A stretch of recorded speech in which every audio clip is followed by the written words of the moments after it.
Bueno, yo creo que desde la educación y desde fuera, porque al fin y al cabo la educación es una cosa igual en todo el mundo, ¿verdad? Sobre todo lo que compartimos es un mismo idioma, entonces los problemas son parecidos y sobre todo después de algo que hemos tenido todos los países por igual, que es una pandemia, ¿verdad? Y en muchos casos también, en muchos países también tuvimos el encierre, ¿verdad?, de los alumnos en sus casas, y esto lo que ha hecho es demostrar que cuando se corta de raíz la educación, ¿no?, hay ahí un impasse que no logramos completar. Esto se ha demostrado, por ejemplo, en España, que realmente hemos tenido que hacer un sobreesfuerzo para que recuperaran el nivel en el que estaban, y ahí se ha demostrado la importancia que tenía la educación. También una cosa que tengo que decir que nos ha dejado la pandemia, que creo que es muy buena, es el tema del uso de las tecnologías. Creo que se ha demostrado, nosotros veníamos apostando mucho por el uso de las tecnologías porque son herramientas inclusivas, pero costaba mucho hacerlo ver, y gracias a la pandemia ha sido un canal directo para recibir la educación. Y lo que también está claro es que la educación es algo que, si se quiere, se recibe de forma obligatoria de una edad hasta otra, y por tanto es una manera de controlar al público, ¿no?, al conciudadano que tienes delante, para poder manejarlo de la mejor forma posible y educarlo en valores para crearle un futuro mejor. Y esto no sucede cuando no hay educación, por tanto ahí se demuestra, ¿no?, la pandemia ha demostrado que es algo global y que la educación es algo necesario. Yo creo que los gobiernos han intentado que no dejara de haber educación en ningún momento, pero es verdad que también, ya sabemos, ¿no?, las coberturas, todo el tema del internet, el cableado, es lo que ha podido a lo mejor fallar y que ha hecho que algunos niños a lo mejor no recibieran el todo de la educación que correspondía comparado con sus compañeros de clase. Una cosa, como bien decías, que nos ha traído la pandemia es que se han dado, por ejemplo, muchas tablets, ¿no?, o muchos ordenadores, y eso lo que hace es que tenga un número de herramientas dentro instaladas que lo que hace es que funcione para cualquier tipo de alumno que tenga una necesidad educativa diferente a la ordinaria, ¿no? Entonces, nosotros veníamos defendiendo eso hacía muchos años, pero ha tenido que venir una pandemia para demostrar que la tecnología es un aliado. Es verdad que hay un debate muy grande a nivel mundial y sobre todo en España de si la tecnología está retrocediendo en la lectoescritura, porque dejamos de leer y de escribir y aplicamos lo que es la tablet o el ordenador por encima de la lectoescritura. Pero lo que tenemos que saber hacer como secretarías de educación es encontrar el equilibrio de la lectoescritura con la herramienta tecnológica. Eso sería la clave para que realmente tengamos una educación de 100, ¿no? Y pienso que no se puede criminalizar las herramientas porque haya gente que haya retrocedido en la lectoescritura, porque por ejemplo, nuestro colectivo, las personas con dislexia y otros trastornos de aprendizaje, siempre han ido retrasados, ¿no?, en la lectoescritura y nunca han tenido su braille o sus gafas, ¿no?, como sería el caso de la miopía. Entonces, no debemos nunca criminalizar algo, lo que tenemos que hacer es ver de dejarle el mejor uso, ¿no?, de esa herramienta. Entonces, eso es en lo que debemos trabajar. Yo creo que lo que estábamos comentando con nuestro compañero, el maestro Rafa, sobre todo de la educación por proyectos, ¿verdad? Creo que ese es el buen camino, porque eso da posibilidades de mostrar a cualquier persona lo que realmente tenga y sabe en el conocimiento. Si tenemos personas que no tienen una accesibilidad para poder demostrar lo que saben, imagínese, pues ya sea una persona con discapacidad visual porque no puede ver, una persona que no puede oír, o nuestras personas que no pueden transmitirse con la lectoescritura, el hecho de poder trabajar por proyectos hace que realmente sea más atractivo también. Y nosotros tenemos que usar la educación como algo que sea atractivo para los niños. Los niños, saben ustedes bien, que hay una deserción escolar tremenda y muchas veces es por la falta de motivación, porque todo es libro y papel. Entonces, entre lo que hemos hablado de los ordenadores y el meter la educación por proyectos, hacemos que la educación sea más atractiva.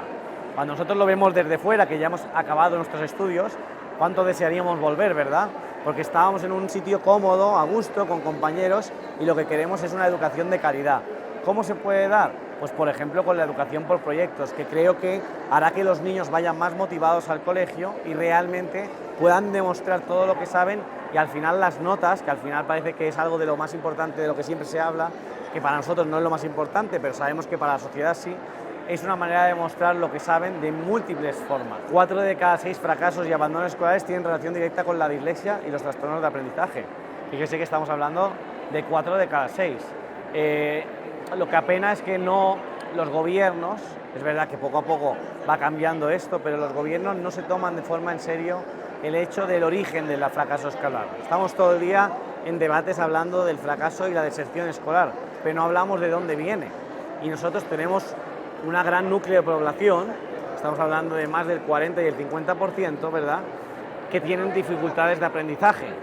Por tanto, lo que nosotros pedimos siempre a las instituciones es que, igual que se centran en altas capacidades, Asperger o otros trastornos de aprendizaje, que se hable de la dislexia. Porque ¿cuál es la diferencia? Que la dislexia es invisible, es un trastorno neurobiológico que no se ve, y eso hace más dificultoso el tema de detectarlo a tiempo e intervenir. Y por eso es que hay el fracaso escolar, porque cuando ya intervenimos es demasiado tarde. Venía yo, de hecho, en el viaje del coche, un compañero ponente también diciéndome lo mismo, que cuando había más idiomas más los detectaban por las faltas ortográficas, pero que estaban llegando muy tarde. Entonces, por eso tenemos tanta deserción y abandono escolar. Luego quedan los otros dos, que ya no es de mi competencia, pero para que vean que con pocos trabajos que hagamos y haciendo hincapié en la tecnología, como hablábamos, y en la educación por proyectos, seguramente rebajaríamos el fracaso escolar. No se trata de que cuando nace un niño le pongamos el ordenador en la boca. Se trata de que cuando detectemos las dificultades de aprendizaje, hagamos una transición a poder utilizar las herramientas. Está claro que cuando más saltan a la luz los casos de dislexia es cuando se inicia la lectoescritura, ¿verdad?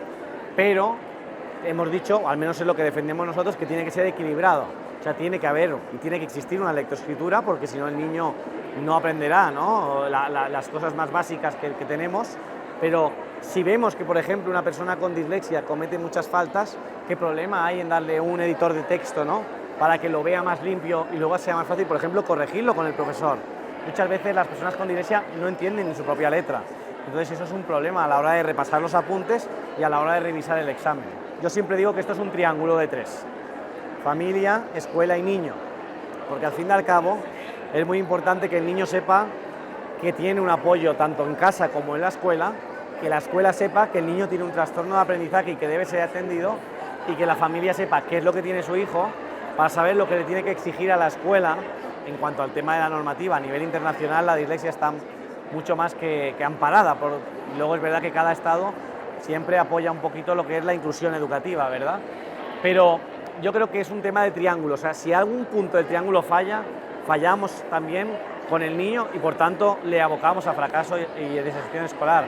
Entonces, para mí lo más importante sería trabajar en equipo, que haya una comunicación muy fluida. Es muy importante que haya una comunicación muy fluida. Tenemos que pensar que las personas con dislexia tienen una memoria a corto plazo, y ese problema hace que muchas veces no apunten ni siquiera las cosas en la agenda, y eso hace que tampoco la familia sepa qué deberes tiene, qué exámenes tiene o qué tareas tiene que llevar. Entonces tenemos que ser realistas y trabajar en equipo para que al final, que el objetivo, para que está la educación, ¿no?, para que los niños salgan adelante, realmente se vea cumplido. Es vital, porque una de las cosas que nosotros siempre recomendamos, ¿no?, es que haya una mayor empatía. Si hay empatía por parte del maestro y por parte de la familia, por supuesto, porque al final un hijo, un niño, al final el último recurso que le va a quedar siempre es su madre y su padre.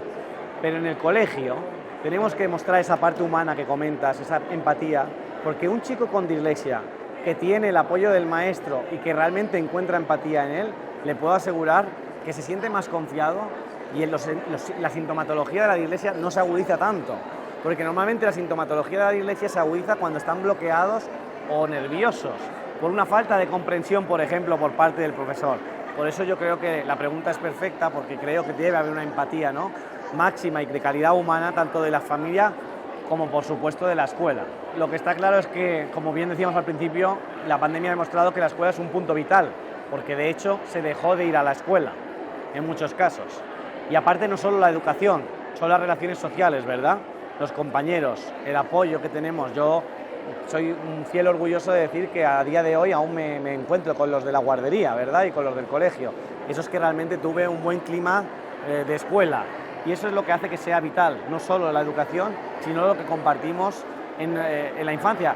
Nosotros siempre decimos que infancia solo hay una, ¿no? Dejemos que disfruten de su infancia y que la exploten. O sea, no puede ser que las infancias se vean coartadas por un fracaso escolar, por un abandono escolar, por un problema socioemocional, por una baja comprensión de parte del compañero o de la familia o del profesor, La infancia tiene que ser para lo que tiene que ser, que es para disfrutar y para aprender disfrutando. Y eso hace que la escuela sea vital, que sea un punto de encuentro donde aprendamos, pero también disfrutemos. Yo creo que un mensaje que podríamos compartir hoy es que está claro que la gente que hoy viene aquí, ¿verdad?, es porque tiene un interés en la educación. Creo que eso es muy importante. Tenemos que preocuparnos por los que no hayan venido, que realmente no esté justificado, como digo yo, pero realmente yo creo que esto supone un antes y un después, porque se van a ir formados, ¿verdad?, a la escuela, donde van a encontrarse multitud de tipos de casos y es muy importante que estemos preparados para atenderlos, porque los menores de edad son menores que no se pueden defender solos y la patria potestad, ¿verdad?, la tiene un profesor, un maestro dentro del aula. El padre y la madre pueden hacer un buen trabajo en casa, pero si no se hace en la escuela, ese niño es imposible que triunfe. Por tanto, lo que yo quiero recalcar con el mensaje es la responsabilidad que tenemos para con nuestros niños, que es vital, igual que las escuelas, ¿no? Y creo que debemos poder seguir participando en actividades como esta para crecer como maestros y mejorar en nuestra educación también, para poder transmitir una mejor educación a nuestros niños.